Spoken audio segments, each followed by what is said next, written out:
आज हम भूगोल की ऑनलाइन कक्षा में अध्ययन करेंगे भील जनजाति के बारे में। हमने पीछे इस पार्ट में पढ़ा था एस्किमो के बारे में और अब हम उसके बाद आगे पढ़ रहे हैं भील जनजाति के बारे में। तो भील जनजाति के बारे में आपको दिखाया जा रहा है सामने कि भील जनजाति शब्द की उत्पत्ति है, वो अंडरलाइन शब्द आपको दिखाई दे रहा है, द्रविडियन भाषा के बिलु शब्द से हुई है।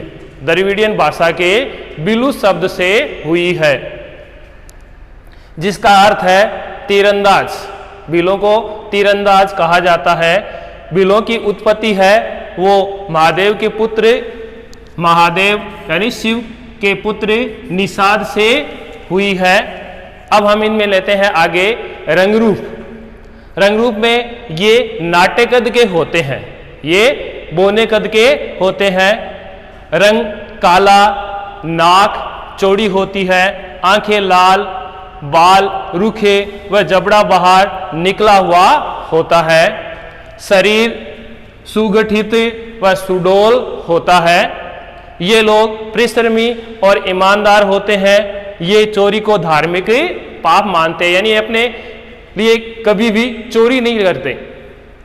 इसमें भील जनजाति की जो महिला है उसका आपको चित्र दिखाया जा रहा है कि इस प्रकार के वो वस्त्र और आभूषण, जिसका अध्ययन आगे की स्लाइडों में हम करेंगे।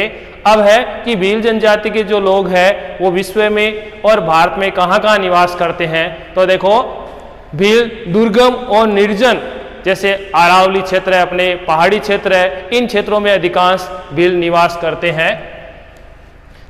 हैं। अरावली के वन क्षेत्र, भारत में ये राजस्थान, मध्य प्रदेश, गुजरात व महाराष्ट्र में अधिक संख्या में बसे हुए हैं। और अपने राजस्थान में ले तो बांसवाड़ा, डूंगरपुर, उदयपुर व प्रतापगढ़ जिलों में अधिक संख्या में बसे हुए हैं। अब जनजातियों में भारत के अंदर हमने देखा था कि और राजस्थान के अंदर प्रतापगढ़, डूंगरपुर, बांसवाड़ा आदि में दर्शाया गया था। अब आगे देखो, इनके बारे में हम अध्ययन करते हैं। आर्थिक क्रियाकलाप, भील जनजाति के जो लोग हैं वो अपने जीवन यापन के लिए कौन कौन से कार्य करते हैं, जो अपने इस पाठ में दिखाया गया है कि इनकी जीविका का मुख्य आधार खाद्य संग्रहण है। ये लोग पेड़ों से खाद्य संग्रहण करते हैं, कृषि उत्पादन करते हैं, आखेट, आदिम कृषि व पशुपालन भी करते हैं। जंगली जानवरों का शिकार करना, भेड़ बकरी, गाय भैंस व मुर्गी पालन करते हैं। लगभग 80% भील कृषि कार्य करते हैं। ये जो कृषि पहाड़ी क्षेत्रों में करते हैं उसको अपने माने तो झूमिंग और इनकी भाषा में चीमाता कृषि कहा जाता है, तथा मैदानी भागों में इनके द्वारा की जाने वाली कृषि को दजिया कहते हैं। अब ये अपना भोजन किस प्रकार करते हैं और किस प्रकार उसका संग्रहण करते हैं वो आगे देखो। वर्ष भर भील मक्के से बनी हुई रोटी खाते हैं, यानी मक्के से बनी हुई रोटी खाते हैं। और विशेष त्योहारों और उत्सवों पर ये लापसी चावल बनाते हैं। और अधिकांश जो भील है वो राबड़ी का सेवन करते हैं, यानी राबड़ी खाने के ये ज़्यादा शौकीन होते हैं। भील मांसाहारी होते हैं। ये महुआ से बनी हुई शराब का सेवन करते हैं, अधिक सेवन करते हैं। अब इनमें लेते हैं आगे वस्त्र।